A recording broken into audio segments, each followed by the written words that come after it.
সাজগোজ তো নিয়ে বসেই পড়েছিলাম রেডি হওয়ার জন্য। তখনও কিন্তু আমি জানতাম না কোথায় নাম করে কোথায় যাব।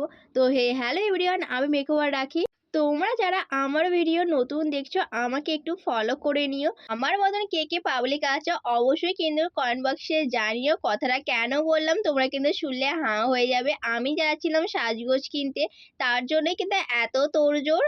আমার এই ভিডিওটা আন্দুল থেকে কেউ যদি দেখে থাকো একটু প্লিজ আমাকে কমেন্ট বক্সে কিন্তু জানিয়ে দিও যে বৃহস্পতিবার আন্দুলের ছত্রভাণ্ডার শপটা বন্ধ থাকে কিনা। তো আমার কিন্তু জানা নেই কোন ডেটটা অফ থাকে, আমার কিন্তু জানা নেই। তোমরা যদি কেউ জেনে থাকো অবশ্যই কিন্তু আমাকে কমেন্ট বক্সে জানিও। আমি যতবারই যাই না কেন আমাকে আবার রিটার্ন করতে হয়। তো মোটামুটি আমার এখানে কিন্তু বেশটা একদমই কমপ্লিট হয়ে গেছে। দেন তারপরেই আমি একটা ছোট স্টোনের টিপ পরে নিয়েছিলাম। পরেই কিন্তু আমার মাথাটা ঘুরপাক খেতে থাকে, যেহেতু আমি সবসময় সাইড থেকে নিয়ে হেয়ার স্টাইলটা করে আসি। তো আমি সেটা করে দেখছিলাম একবার যে আমাকে কতটা কি সুন্দর লাগে। তো আর একবার উল্টে হেয়ার স্টাইলটা রেখেছিলাম। তো দুটোই দেখছিলাম যে কোনটা বেটার লাগে। আর যেহেতু মনে হচ্ছিল সবসময় সাইড দিয়ে শীতে করে আমি হেয়ার স্টাইলটা রাখি, তাই একটু উল্টে হেয়ার স্টাইলটা রেখেছিলাম।